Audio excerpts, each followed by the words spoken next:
Merci Nabilo Batubozuli Bakou ya kolanda biso na mokolo mwalelo na ezui ezali bongo branche moko to tchano océan du Congo bisika oto tchaka litono na nzete poete tobenga yango malamu e payo to sasaka to panzaka esiko to baka bobele bosolo poete to ali bongo ba kongomani esiko to ali ko sala éveil patriotique to ali bongo ko conscientiser ko sensibiliser ko mobiliser kolongo la peuple congolais la bolema pe ko talisa ete l'état ali moyini l'état azali bongo assassin esika oyo to ali ko sala mosala ya Jean-Baptiste et pas yop to ali bongo basinzili pour la kobeta kambela ko talisa ba kongomani ete tango ezali mabe botele mapoete bokata tina ya likambola bino esika oyo to tele maka ferme fidèle ko la baku ki pona ko zela lisekwa ya République démocratique du Congo esika oyo to ali bongo komo kundolo tango inso maloba ya koko na biso les laboureurs o aloba la biso bêcher fuyer ne laisser ni place que la mer passe ezui na molongo mobimba ezui et ali bongo branche moko biloso boyebi ba pesa biso na océan du Congo na chaîne Libération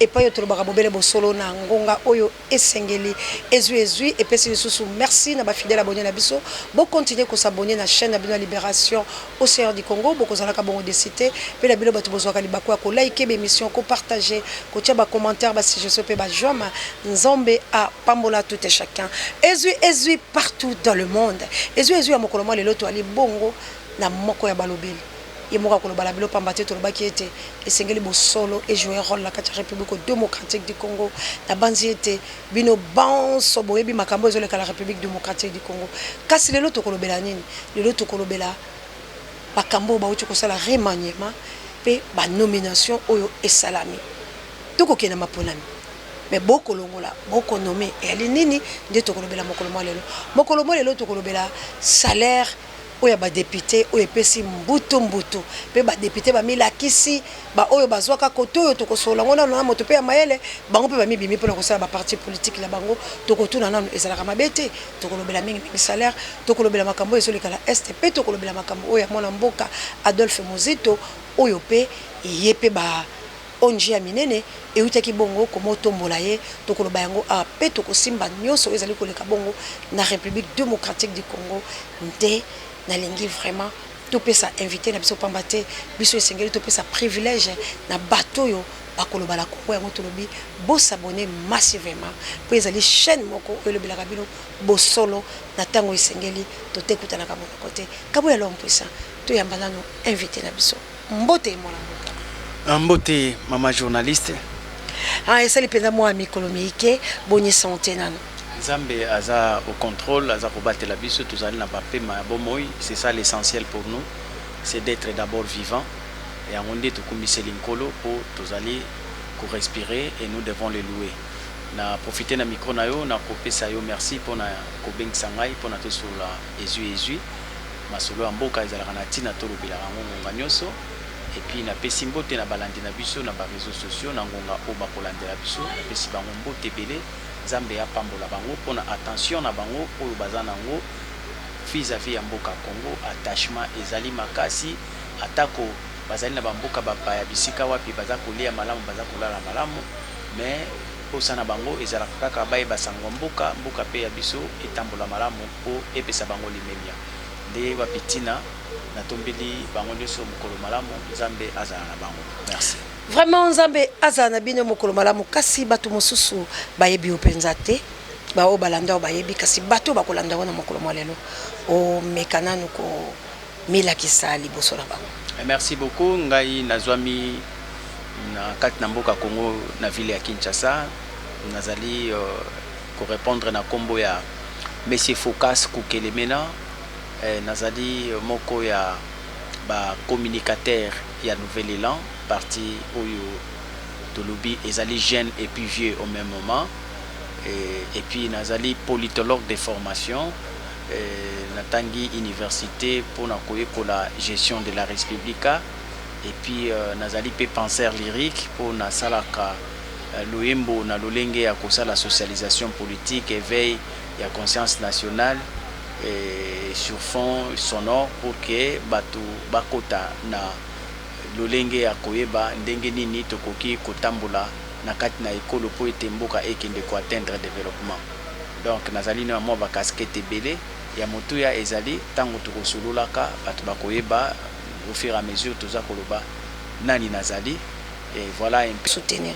Moi na mboka nalingi mingi tolobela no makambo etali ba salaire ya ba député. Pamba te bango bazali bato bali ba lobeli ya peuple.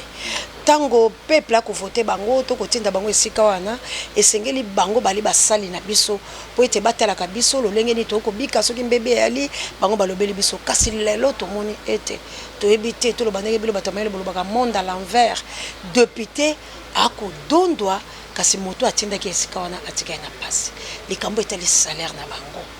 Il y a 21 000 tobiti no wana po bali ba 35 bali ba 50 bali ba bala ngamba Félix ba ko toucher ndenge mususu ba na ngamba Mbosso ba pe ba boy na ba bali ba zala ya peuple ba pe ba na souffrance na bango mais kasi ba député moi ba yike to ko chape moi ba lo bana bango bango penza ba pomoli ba lobi ete salaire na bango et ali likolo pe ba bundaka nango mais bazwaka nino ko ko.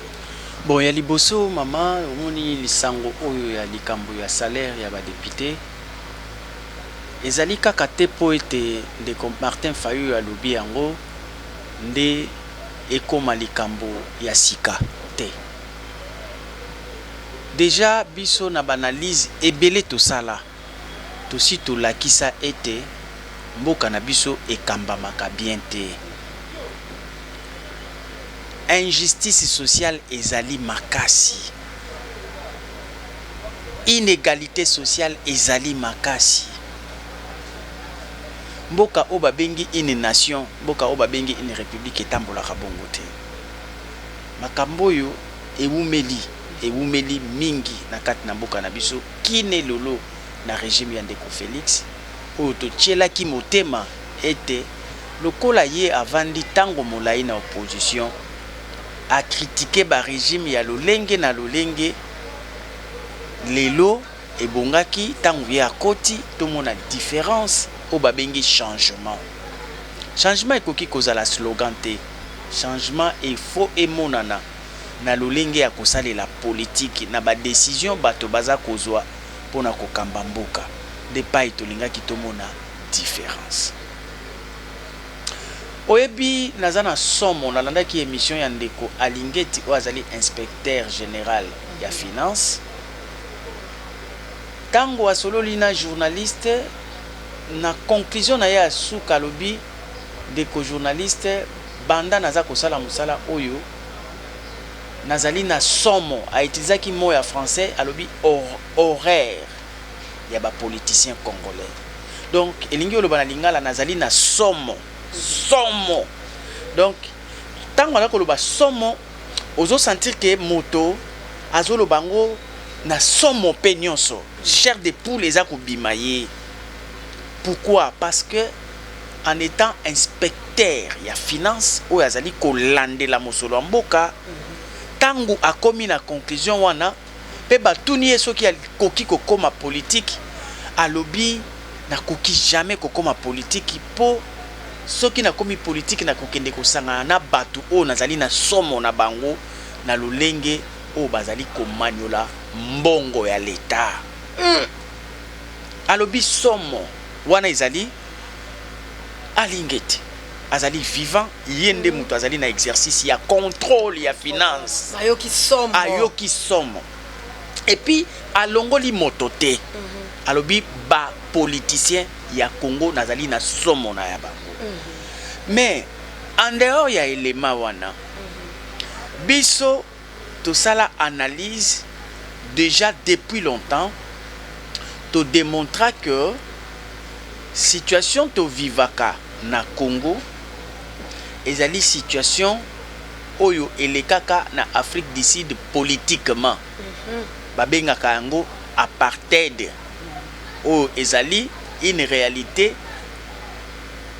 raciale oyo ezalaki na Afrique du Sud. C'est-à-dire que race moko oyo ezalaki minoritaire ya mindele bazali ko dominer, bazali ko s'enrichir, pe bazali ko paupériser, ko komisa une majorité à ba noir na domination et puis na pauvreté. Sikoyo wana ezali apartheid moko racial. Mais biso na nouvel élan to sala étude o to comprenant que wana kuna na Afrique ezalaki apartheid racial, mais au na Congo ezalaka apartheid salarial. C'est-à-dire que apartheid salarial yango nde ebotaka apartheid économique. Apartheid salarial pour na biso nouvel élan to expliquer yango boye. Apartheid salarial ezali le fait que bato oyo bazalaka na ba institution na biso mama océan bazalaka une minorité. C'est-à-dire que ndenge tozali awa 120 millions d'habitants na Congo estimé ainsi, bato bazwa makana ba institution mama na ngai, soki bazali ebele, bakoki kokoma ata 10 millions d'habitants de population te. Pona nini? Soki natangeli yo nombre ya ba fonctionnaires ya l'État, tozali autour de 1 500 000 fonctionnaires de l'État. Ce qui toke na armée tozali na 151,258 000 hommes. Ce qui toke na enseignement tozali na à peu près 700 000 enseignants. Ba professeur à université tozali na autour de 300 000 professeurs enseignants. 300 enseignants professeurs à université. 300 enseignants. Oui, 300 professeurs. Ba enseignants bazali autour de 700 000. Sikoyo problème soki totangi ba institution oyo ememaka mokumba ya bato ebele o babengi un grand nombre.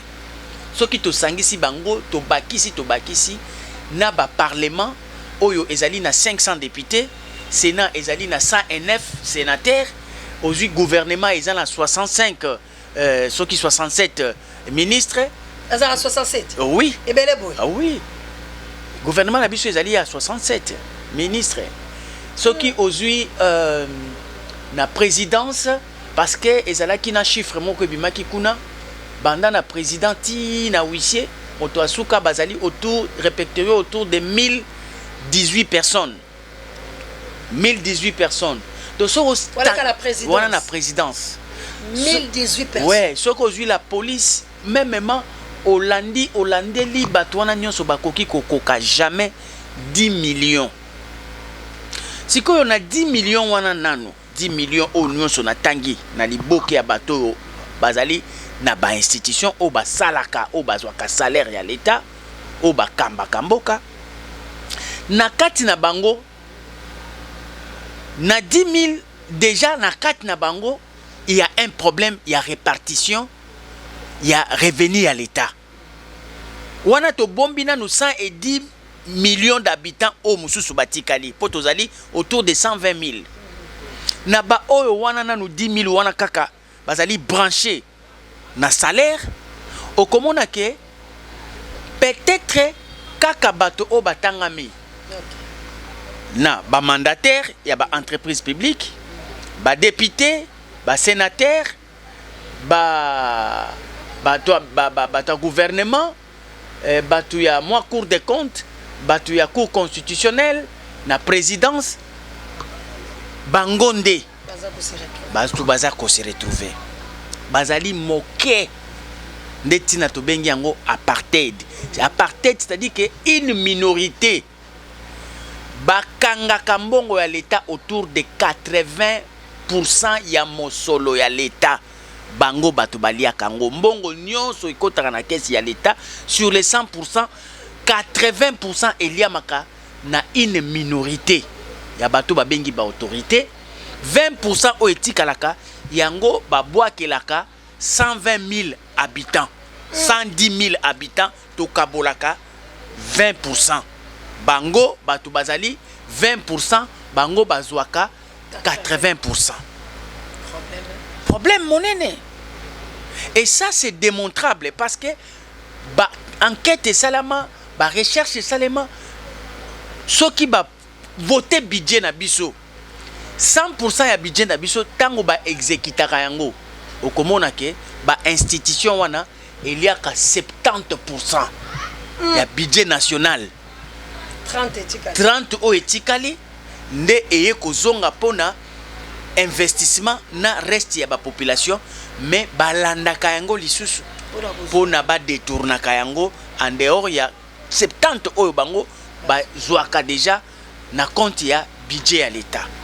Donc tosi tolobela yango mbala ebele toyebi ke ezali problème moko très sérieux, d'où il fallait nécessairement qu'on revoie situation ya déséquilibre wana, parce que yango nde muteza kobota rupture entre une grande masse au bazan na kati ya misère na un petit groupe ya batu au bazali na richesse au bazali ko détourner dans la plupart des cas. Conflit et mikotisi parce que tato au bazali na pasi ba ko tala bango na lisu ya kanda ya zuwa pona nini, parce que batu oto chaki liboso pour être ba résoudre le problème na biso to longa na pasi, mais bango tala lelo ngonga moke bakomi ba riche biso to continuer kutu kozala susu ba pauvre mingi koleka. Siko to banda na moko ya liboso likambo salaire ezali likambo ko kamwa te. Président de la République actuelle, chef de l'État oyo to bengi na kombo ya Félix Antoine Tshisekedi, mwana ya papa Tshisekedi, batuna ye question wana mama, heureusement que o anticiper ngai batuni ye papa yo o gagna ka salaire combien alobi ayebite yango bon sikoyo na mboka ya boye, mais eloko ya kokamwa chef de l'État na biso ayebi salaire à Macron, mais aye moko ayebite ayebi salaire à Macron, ayebi salaire à Macron, ayebi salaire ya Macron, ayebi salaire ya Macron, ayebi salaire ya président des États-Unis, ayebi salaire ya président ya Allemagne, ayebi ayebi nyonso wana po un avandi na poto et puis azali parmi ba président, donc il faut ayeba ba homologue na yeba gagnera combien, mais ye ayebite bon siko soki déjà moto ya somi moto ya liboso ayebi salaire te bongo ba o balandi pona ko démontrer elongweye babengisi Tambwe Mamba na chaîne ya radio ya awa tango eyindaki batuni ye na micro ndeko Tambwe Mamba yo zali président ya Sénat okoki koyebisa biso mbongo boni yo o gagnaka comme salaire. Tambwe Mamba atikala kolobate avant alongwa atikala kolobate alie monoko ti atikala ki ko se prononcer te. Or ezalaki motona ya journaliste bino ba journaliste botuna ka po peuple ayeba mbongo ezalaka ya peuple. Alors soki mokolo mbongo alingi ayeba soki yo mosali ozwaka combien, est-ce que comme problème mbongo eza ya peuple azwa. Oh mais omoni ekolo Congo oyo ezali ya peuple ya ba konzite souverain premier awa na mboka na biso ezali peuple. Wala bobamba eka kombo non bangonde ba souverain batu basalaka makasi te ya koyeba ete bazali souverain et puis basalela yango lokola bazalaka distrait, lokola bazalaka na ignorance, mais peuple périt par la manque de connaissances. Yango nde mutu bango siko ba profitaka na ignorance wana ya population. En réalité mbongo ezali ya ba population, mbongo ezali ya ba konzite.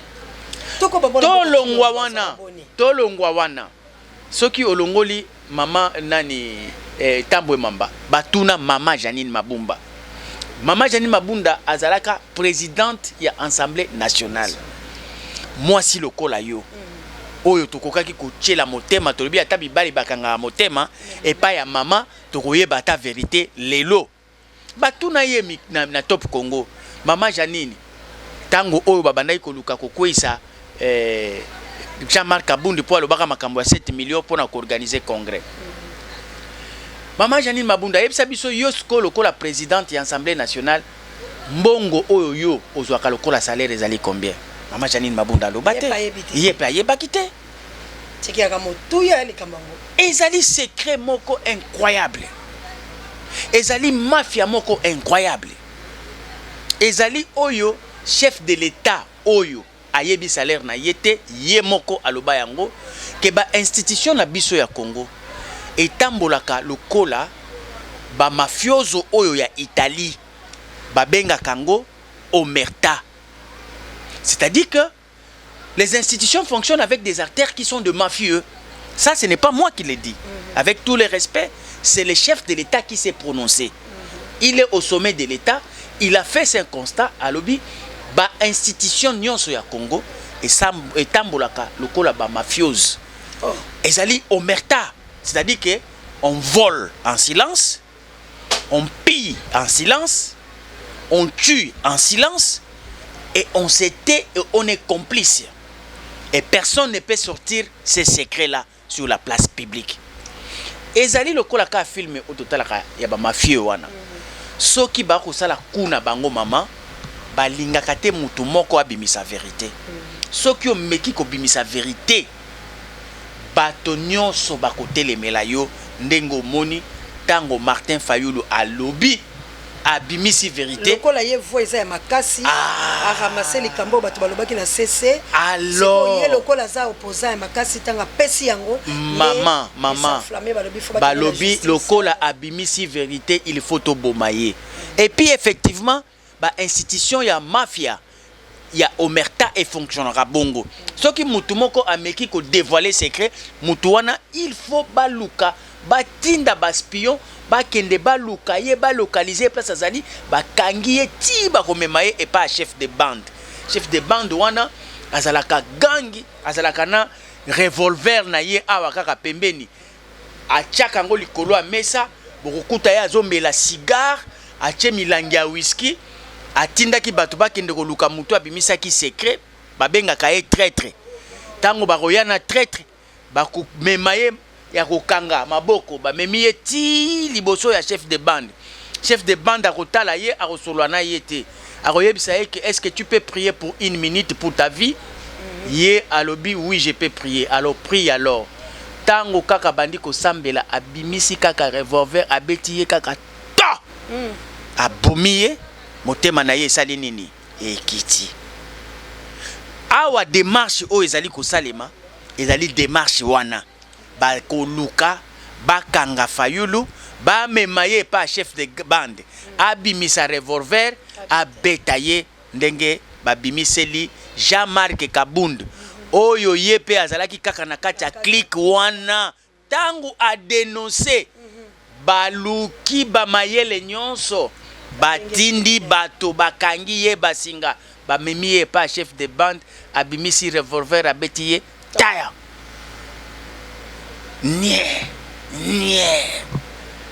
Na omerta, on tue en silence, on vole en silence, on fait tout en silence. Quand vous osez de parler, vous devenez traître et puis il faut pas éliminer. Volta, si je ne me trompe pas, avait raison à différencier les deux voleurs. Hein. Ah, voleur ordinaire et voleur politique. Voilà. Voleur politique, bazo bon médication, bazo bon espoir ya batu vivre. Bango siko crime na bango ezali crime moko imprescriptible.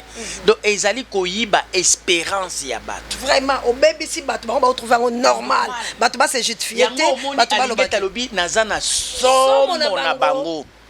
Classe po amoni po amona kandenge nini mbongo bisika mususu amonaka me baza kopekisa ye akoki kosimba te akoki koloba te loba oyo tokopesa yo nzela oyo tokopesa yo nzela te koloba te nde ntina lobi naza na somo pauvre te ya bakongolais ezali justifié à cause de ça ndeko na biso président de la république bakabila bafamille wana ya Tshisekedi mama natuna ko mutuna moko président oyo lelo a commis vice-président et assemblée nationale oyo azalaki professeur Mbata tango azalaki na opposition loi oyo epesa Kabila ba privilège na salaire ya monene professeur Mbata a telemé la loi wana lokola akufa eza anticonstitutionnel ezali un complot contre la république loi wana il faut ko défaire yango soki to komi na pouvoir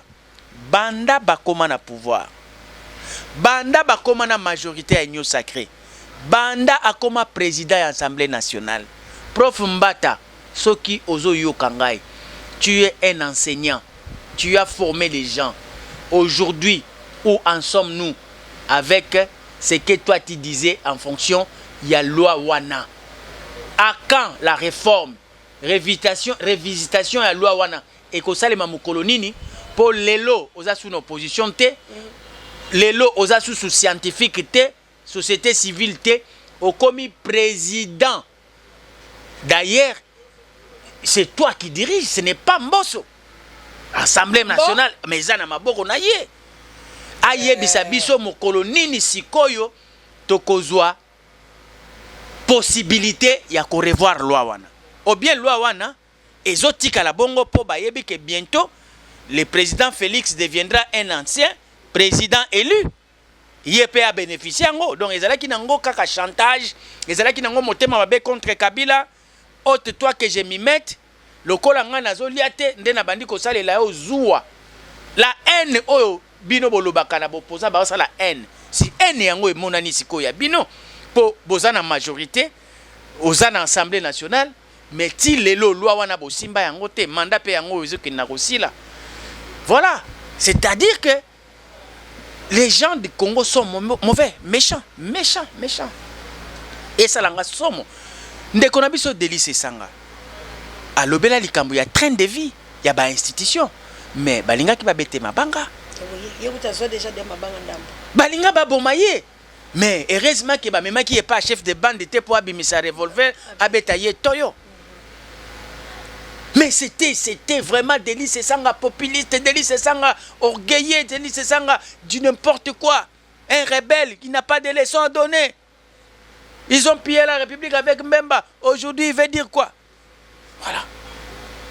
Donc, c'est-à-dire que quand vous touchez à leur intérêt là de 90%, presque, il y a un revenu national au bango ba consommer biso to tikala ba pauvre.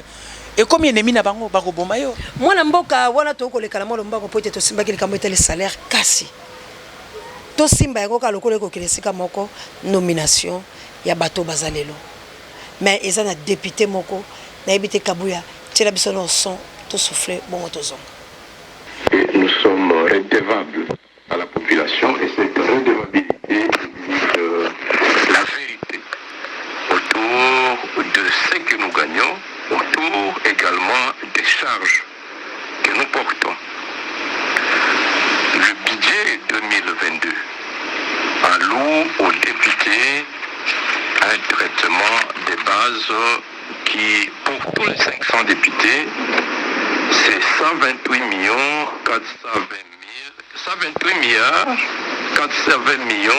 464 000 francs congolais.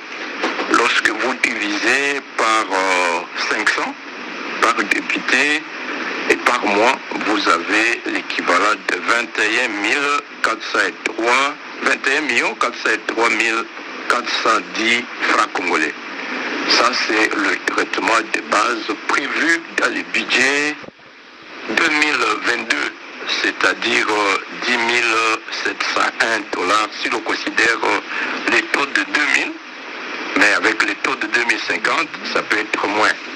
Alors, à côté de ça, là, les bureaux allouent à terme de charges du député, à terme de transport, à terme de communication, à terme de logement, un montant, ce que Délice Sanga a appelé avantages et primes diverses, qui atteignent les 5 000 $.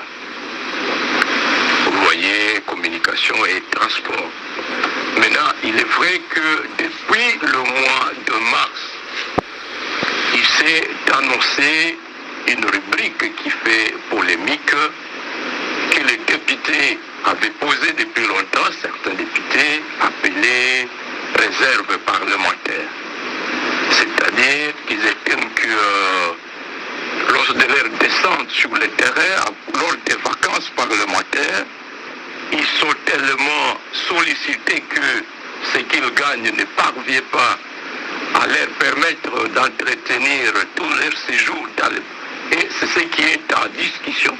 Pour savoir, certains estiment que Félix l'avait promis dans un discours qu'il allait accompagner ces descentes de terrain des députés. Alors, c'est là que se pose le débat d'une majoration de 5 000. Et c'est ce qui évaluerait le total à 20 000 dollars.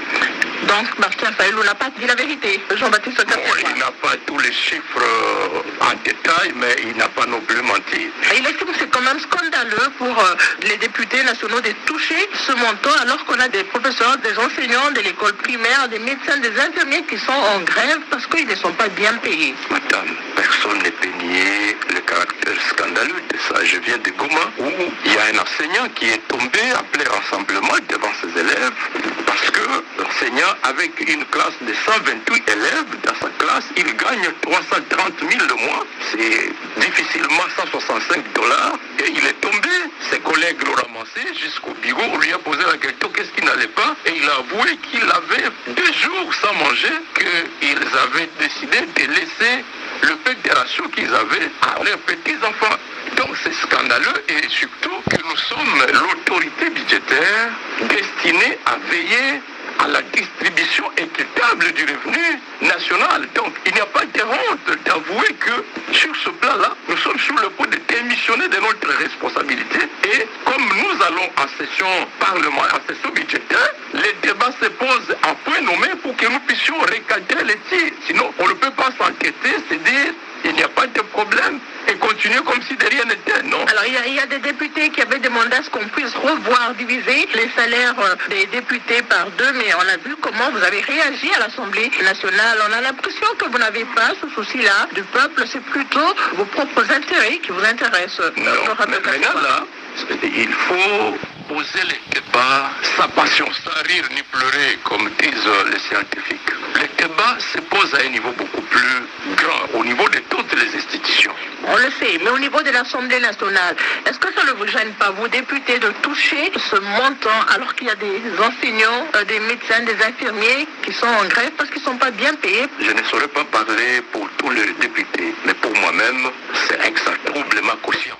Mais vous prenez quand même ce temps, non? J'avais été de ceux qui ont haussé la voix. Vous savez, par exemple, le budget 2022, comment il a été adopté. Samaloukounda avait déposé le budget à temps, avant le 15 septembre. Mais le bureau a joué pour que le budget nous soit remis légèrement avant la clôture de la session. Et donc le budget, non seulement celui de 2022, tout le budget ne font pas l'objet de débats sérieux et c'est scandaleux. Moi je suis de la commission de défense et sécurité. Merci Nabanjola Bolandi, Azabongo député, alobi makambo papa lobi, perzo dénoncé lobi, bazwaka mbongo wana ya solo. Sombele soka pisanga. Tango toko moni loko ezu, c'est la fin de toute chose. To banga nzambe. Mona mboka to kena ba nomination salami. Somo, to anticiper. Tila biso vidéo ya sengo ya batu moko boye.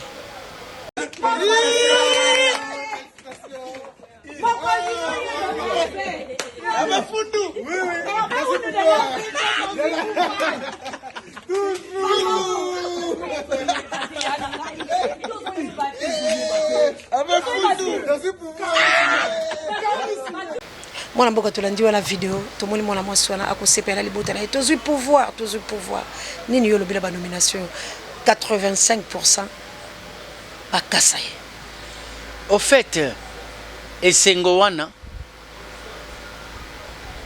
ezako se justifier pour bakoti na kati ya groupe o bazwaka 80% ya économie nationale bakaboli.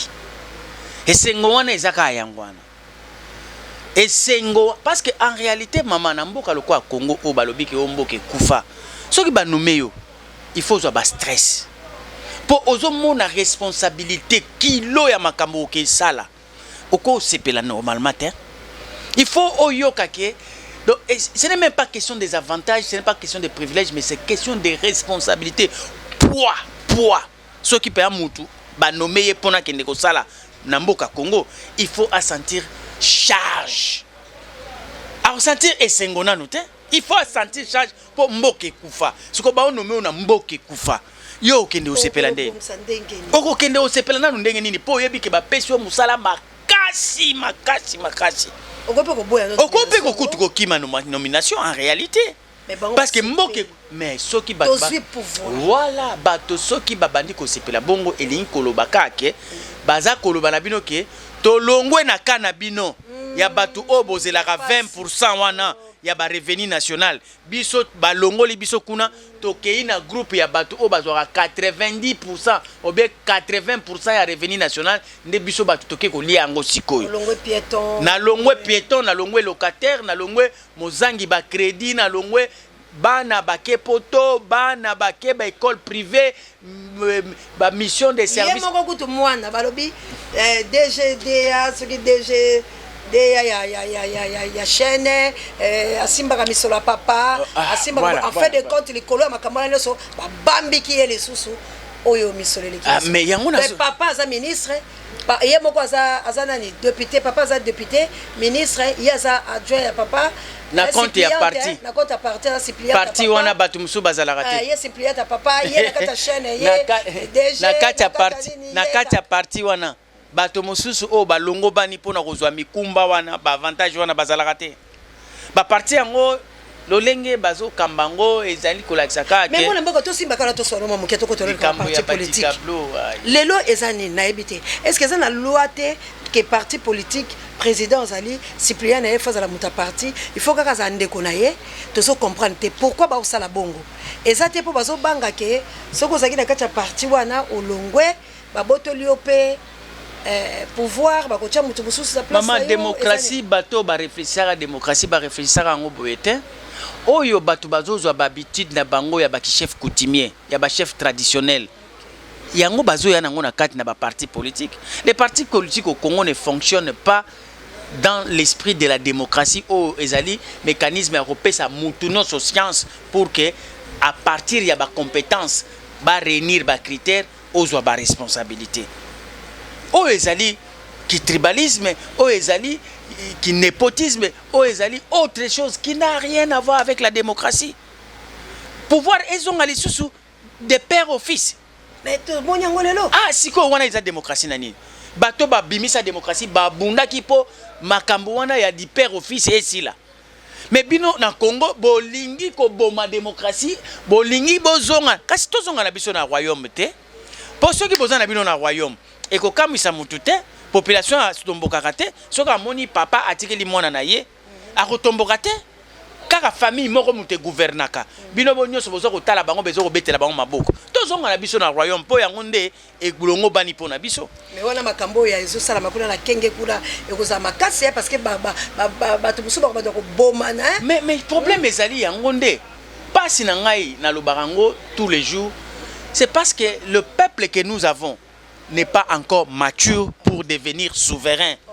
On n'a pas de citoyens, on a une foule qui n'a pas d'âme, qui est dans l'ignorance, qui ne connaît rien. Yebi eloko morote. Mais mutayebi eloko ba commissaire mokonzi souverain primaire. Alors le quoi mokonzi yebi eloko te. Yebi eloko te franchement. Allez, bon opportuniste ba ye. Babandi ko sala.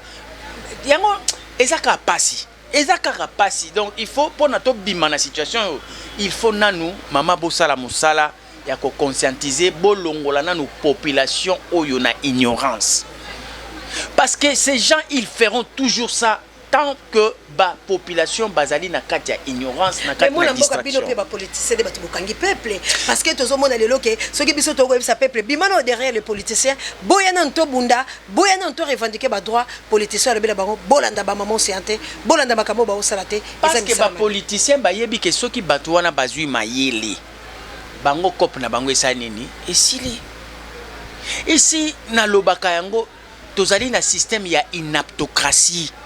C'est-à-dire que ce sont les inaptes intellectuels qui bénéficient la faveur des inaptes intellectuels qui sont la masse analphabète. Nde bazako bimisa ba konzi na bango et puis ba konzi na bango na yebisa yo mbala ya suka na lekaka wana lobi tozali na 70% ba analphabète. Donc elingi kolobake ba intellectuel baza 30%. Tant to kendara maponomi. Oromona ke ba analphabète ba bimisa ka candidat na bango. Ba intellectuel peut abimisa candidat na bango. Mais jamais na démocratie so boké na élection au mona candidat ba intellectuel a gagné. A gagné ndenge nini parce que nombre ba intellectuel o bazo comprendre message. oyo bazo voter en fonction ya connaissance ya savoir bazali muke 30% ya pamba mais ba oyo baza ko comprendre eloko te oyo baza ko voter pour na polo baza ko voter pour na bière baza ko voter pour na cantine baza ko voter pour akundaki ebembe na famille ayaki na matanga asalaka singa courant mais bato wana ya bongo bazali mokama na mokama oyo za na droit nango ebembelo esengele kundama mais yo mutu mususu ya kundeli omoni danser voilà donc bato ya bongo bato bazo imposer biso ba chef de l'état bazo imposer biso ba député bazo imposer biso ba sénateur alors ba chef de l'état wana ba sénateur wana ba député wana pona bango de préférence il faut avoir ce genre de personnes bazala kaka mingi pour ceux qui bazali moqué ba komi bango nyonso lokola ba intellectuel tendance est comme renversée biso ba opportuniste tokotika la suko ko ba consiter parce que comme likambo ya bato ya boanya ba critères et comme il faut tenir compte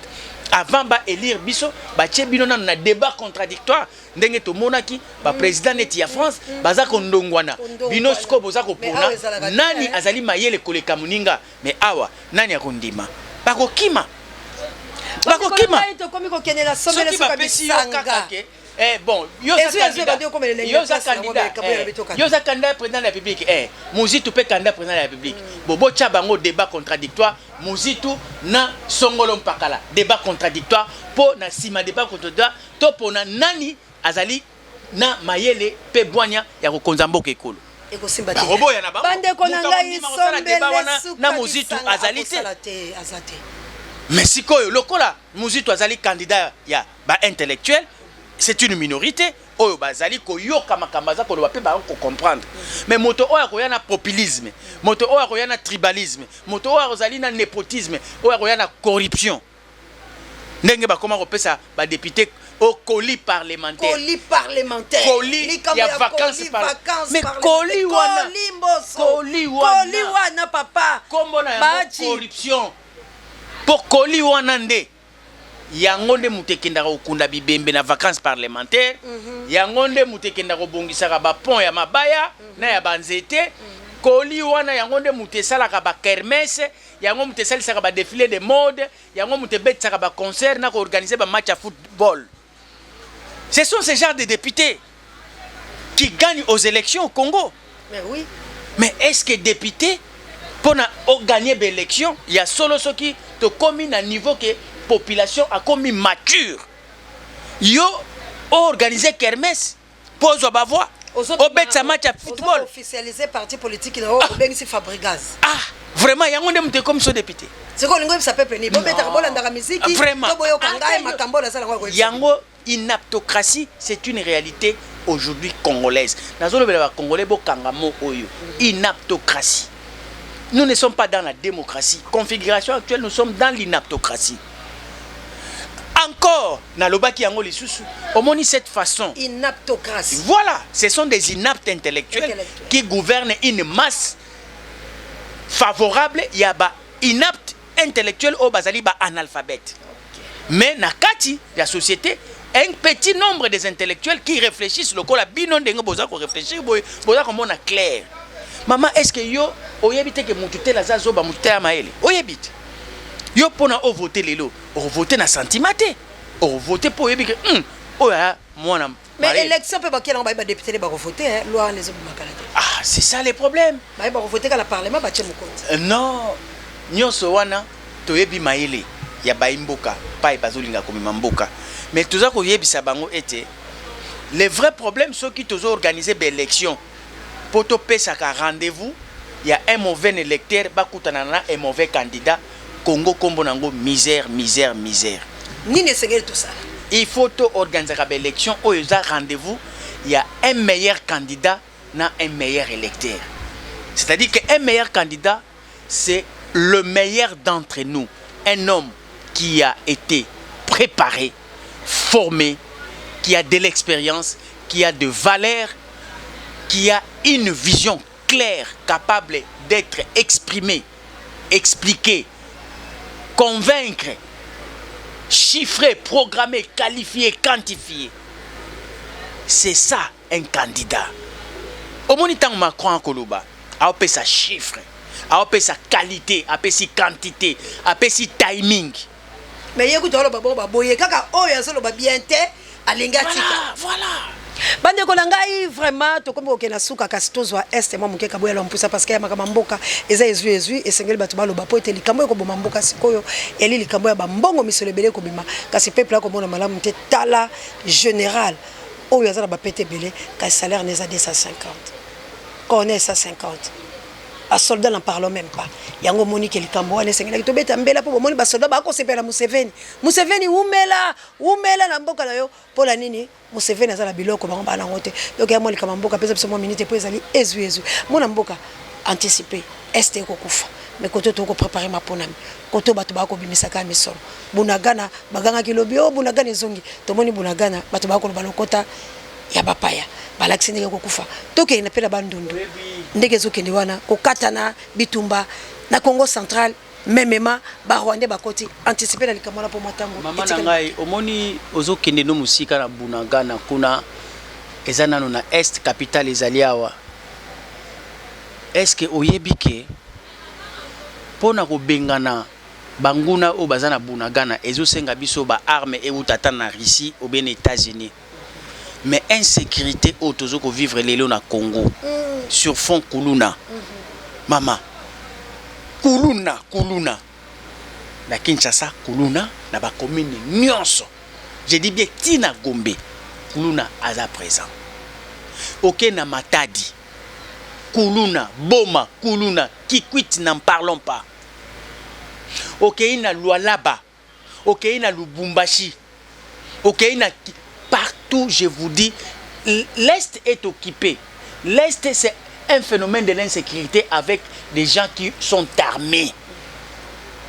Ceux qui ba tu oyo bazangi armé ba kuluna l'état a okoka bangote. Bongo bato bana manduki. Bongo bato bana manduki. Lelo on n'a jamais connu en sanction ya phénomène kuluna banda et banda sikonde comme makasi koleka. Nalemba awa toyebike kuluna e banda kozala na ngaba.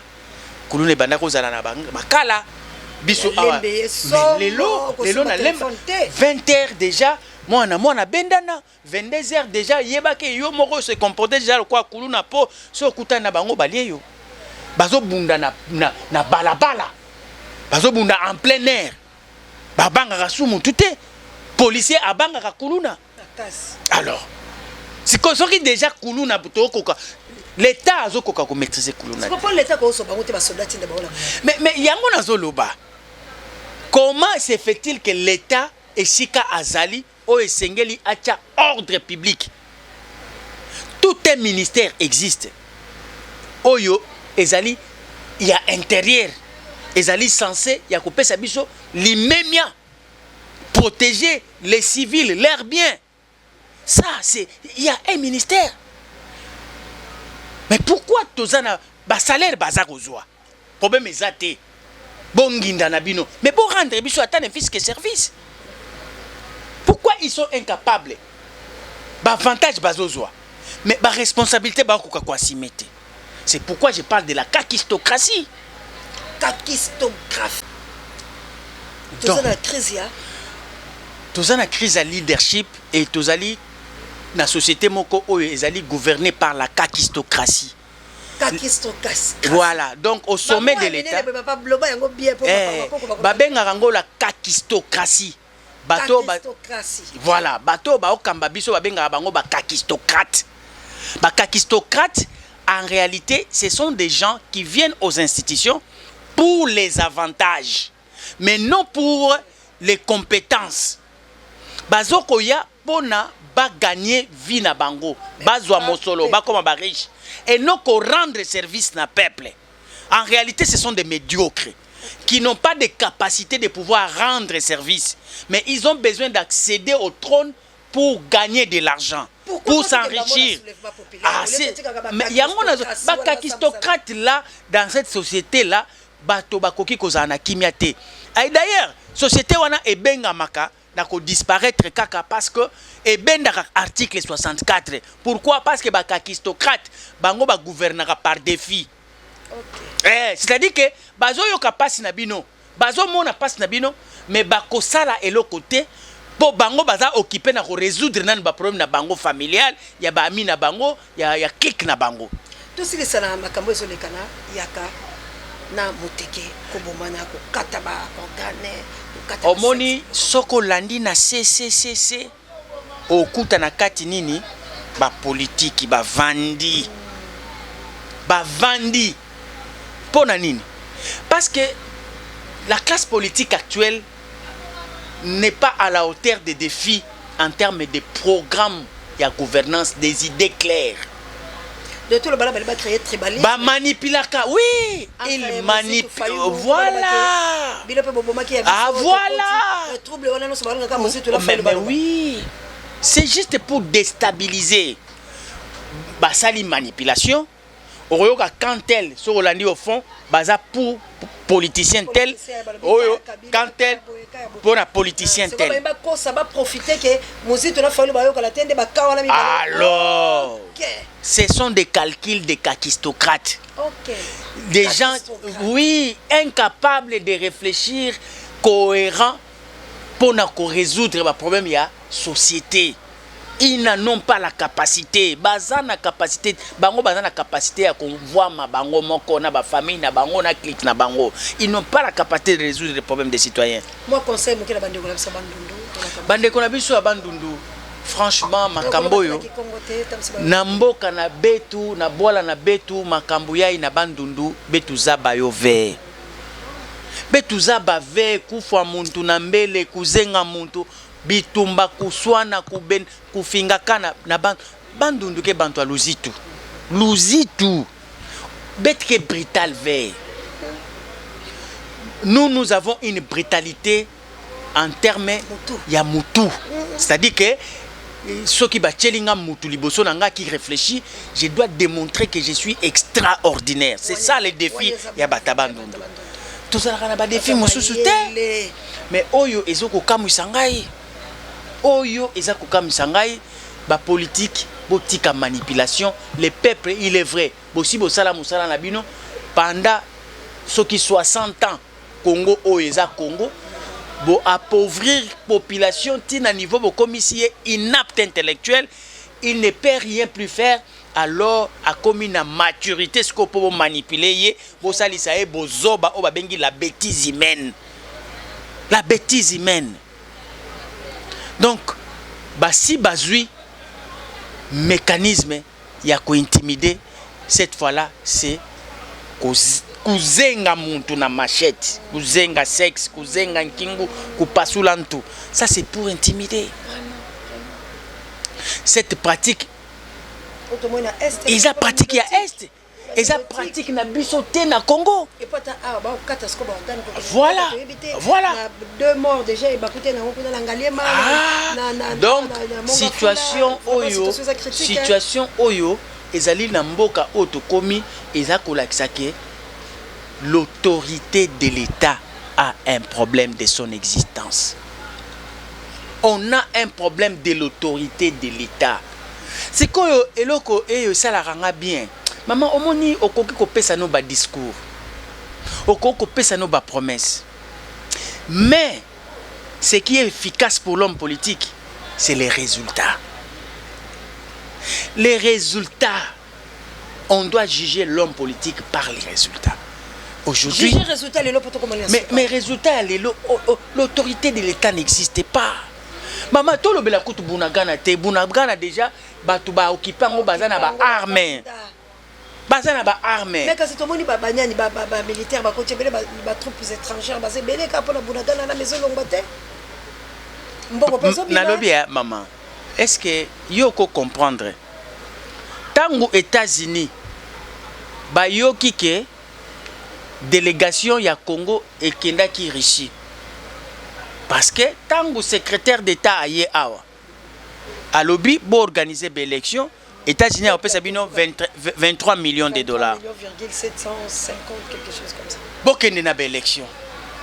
Mais au même moment tant que télémela qui Monesco awa to lobby na Félix biso ata toza en opposition Congo mobimba toza ko soutenir yo bengana Monesco.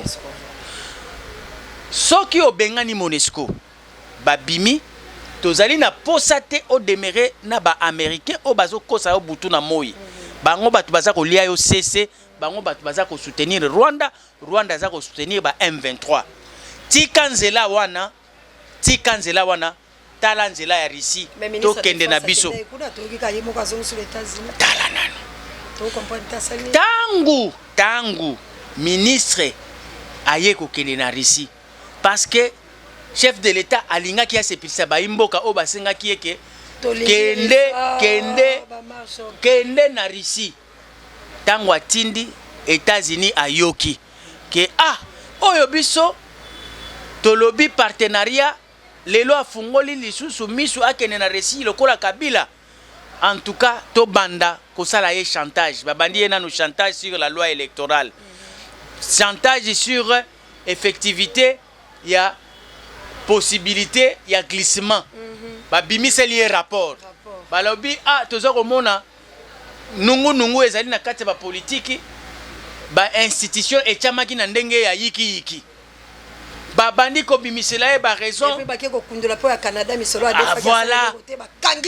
voilà nyonso wana kaka pona nini po bayoki ete atindaki mutu na Russie ye pe tango moni rapport wana bibi bongo bi pardon yaka tika makambo wana ya Russie batoyo batomboki yako kende na États-Unis parce que les Américains de ce côté ne blaguent pas mais ont changé partenariat et surtout pe partenariat et la coût économique était militaire wanande et surtout na période nini na période oyo Russie atie bango mosapi na lisu na ngonga oyo Chine azali ko telema Inde azali ko telema ba Corée bazali ko telema yo okende lisusu otika bango okende kote mususu yango moni ba gumbi mokila allez tinda mutu tinda na Russie aya ko yebisa biso kuna akenda ikosala nini na banza na ngongo tozo solola ministre na biso baza ka ko bende matoi boy loba okenda ikosala nini nani atinda kiyo pona nini balobi nini na minute azali na kati kozwa ba sommation parce que les États-Unis ne blaguent pas pour ça donc tala mboka tozali est-ce que on a souveraineté on a mboka souverain za la raboye un état souverain souverain ce qui chef de l'état azali ko finga ba opposant na ye ne état souverain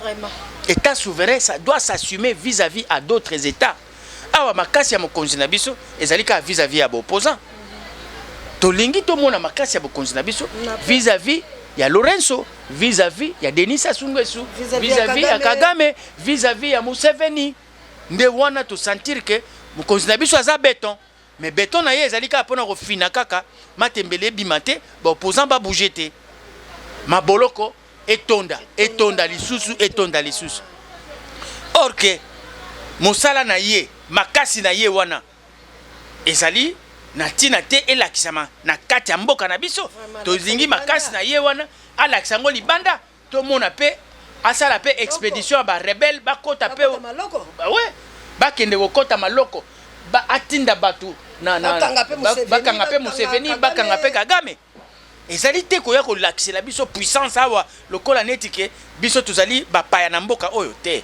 biso tozali nyonso ba congolais soki tolingi azala puissant tolingi puissance na ye ndenge Vladimir Poutine azali puissant na Russie pe azali puissant au monde alakisaka mosapi na n'importe qui basakana kana yete opposant osakana na yete pe pays mosusu pe akosakana na yete mais oya biso kaka nde opposant sakana ete mais ba pays nyonso ba sakana biso nde pai wapi bolembo eza ko matondo kabuya asi apesi ngonga to lexeki mo mokeme mingi akolobe yali na banze te boyoki aloba kitoko vraiment weza yezui maloko ekotonda mais to mona maloko ba Kagame to mona maloko ba nyonso moi maloba moke pe numéro ya téléphone ba yo ba kolinga ko benga yo encourager peuple na malobaka muke peuple c'est numéro de téléphone tout succès. Merci beaucoup maman, numéro de téléphone est 081 055 055 2. Il faut que code nabiso yamboka ou ezali 00243 81 055 055 2. Kombo nanga ezali ndeko focus